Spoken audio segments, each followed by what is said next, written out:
GG, so I... Oh, Saxamid's going to snipe a courier, it looks like. Free money. Committed the dive for it and everything, but that's going to prevent Meepo from bringing out additional Wraith Bands. Not the end of the world. Boom doesn't need any regen or anything, and that courier does respawn pretty fast. But first blood top lane, the trial lane comes into play where they hit level 2 on the Wyvern, and whenever your lane's the way it is, you just got to get creative. So he's taking a bit of damage down bottom, but Seb, so be careful. He's fairly low, but he is bottling up, and the tower aggro being taken by the creep, so Toby could be in some trouble here. Seb gets hit by another whirling death. Toby's going near the tower aggro. Luckily, the Timber Chain doesn't latch on, and Seb dining after you so far. Are you doubtful about its ability to take over this game, or do you think it's in an okay position? It's just going to boil down to if the game goes late enough. Terrorblade is really strong. Terrorblade's only weak against Timber super early, and like a kill like this even can tilt the tides of the game so drastically. That was a huge rotation from No Tail. So casual, hardly anything expended. Might be dying a second time back to back. I think they're gonna give him some time to come back to the lane. So either he's just TPing top on bat, so he's looking to make that be the place. He really wants something to use haste. It's just a free kill if you lasso anybody with a haste at this stage in the game, unless he's able to TP. But 33 might be going down because of that. Yeah. No, the Helm Dom is already online for Lycan, so he's quite farmed all things considered. But TB, top of the net.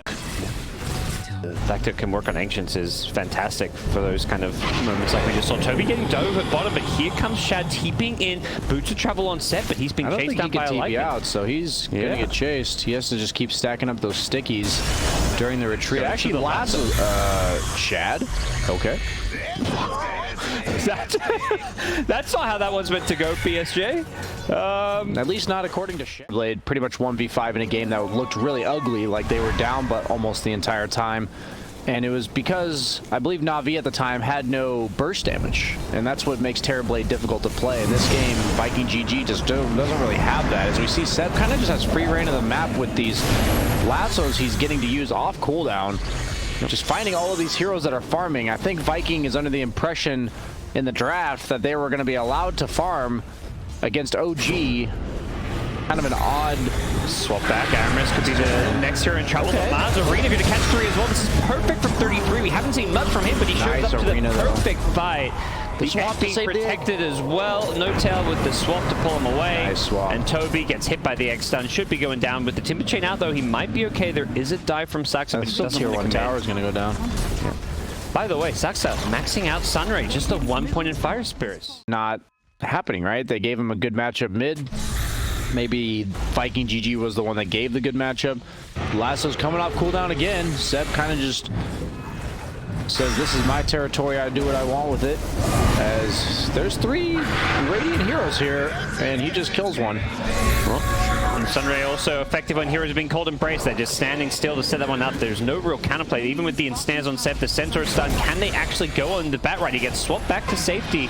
Is he actually alive? No Tail going to be the new target, and yes, Seb is very alive. In fact, he's got a lasso. He may be looking for the Toby kill here if you're not careful. It's every Radiant hero. Meanwhile, Mars is farming bottom, Terrorblade's farming jungle. Yeah, much more of a dream TB game. You know, you get the kill in the lane, you have the stacks to fall back to, you crush your lane.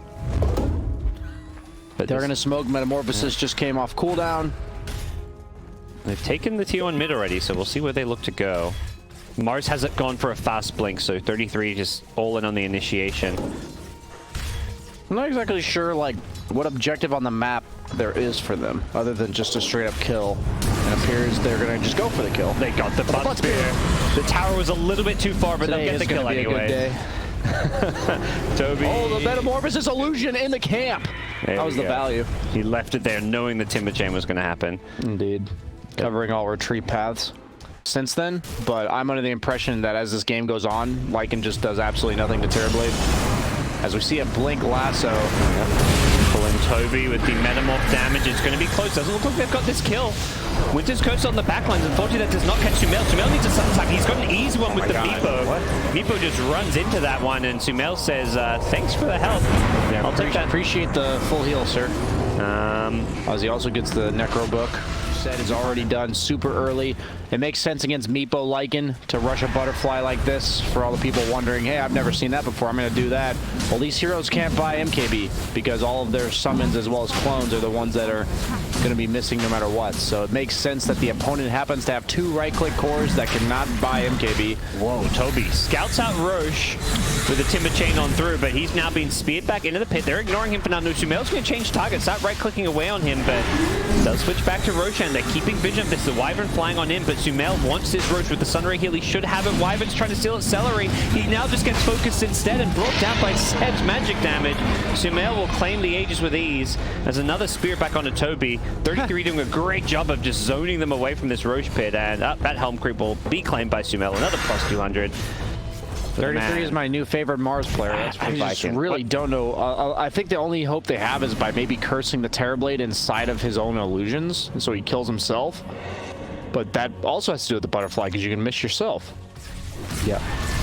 I just don't know how they eventually kill this Terrorblade when he gets BKB, which he has now, flying out. Yeah, just got to imagine the Winter's Curse is going to be a big part. If you're not killing the TB with it, make sure you catch a teammate standing next to him so TB, you know, kills off Seb or somebody, but if you position around it. Also, one of the best mechanics and hero combos, I feel like, in Dota, Phoenix with Terrorblade and Phoenix with Ags. You refresh Metamorph. It's basically TP's ultimate, and there's a reason Axe Phoenix does not refresh ultimates, because it's very true. I forgot about that. So here we go. Vikin GG, one last round. Perhaps they catch Saxo to start the fight off. There's an egg used very early, but the Mars are going to protect it. Ranged attacks can't get it. And they get it. Wyvern's inside the pit, but he doesn't manage to kill off the egg. The ranged attacks from the outside, unable to hit it. 4 dead. Vikin GG, only a Meepo surviving, and he didn't even come to the fight. Perfect so reaction. Well played by 33, actually. I was thinking about killing creeps. Oh, creeps.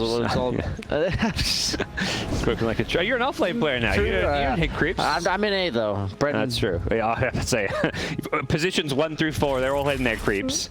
And position 5 is just trying to play Pudge or something. If there's 1 or 2 creeps left, position 5 will find it. As No Tail walks to the high ground, looking to swap potentially. Yeah. Aramis? No, No Tail has a swap potentially. Needs to be careful. He gets speared back, but the blink lasso onto Seb. He is next to some teammates while he gets cursed, but it's not the team. And 33 goes in with the arena, pops the bulwark to push him a little bit further away with the God's Rebuke as well. 33 taking a lot of damage from this Meepo. Meepo still alive for now. The Cold Embrace helping him out. Boom. He saved himself the E-Blade now. Vikin GG. They still got to deal with Sumail, and he's going to Sunder, unfortunately. It was a perfectly played team fight by them. I mean, the Meepo, one Meepo saved by Cold Embrace, another by an E-Blade. It still wasn't enough. It's funny because I was thinking usually when you deal with these raid boss heroes, you want to just kill the rest of their team and then kill them. I was wondering if they could even kill Terrorblade with the rest of his team dead. And this answers my question. Well, the answer is no, in case you guys were wondering. No. Oh, he goes down. Oof.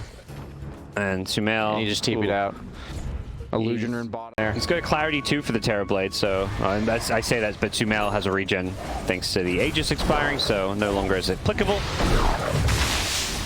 As we'll see Sumail look to claim this mid tier 2 tower. So no Roshan for a couple of minutes. Bounty runes will be spawning. Likely we'll see OG fall back and just try and claim the majority of those.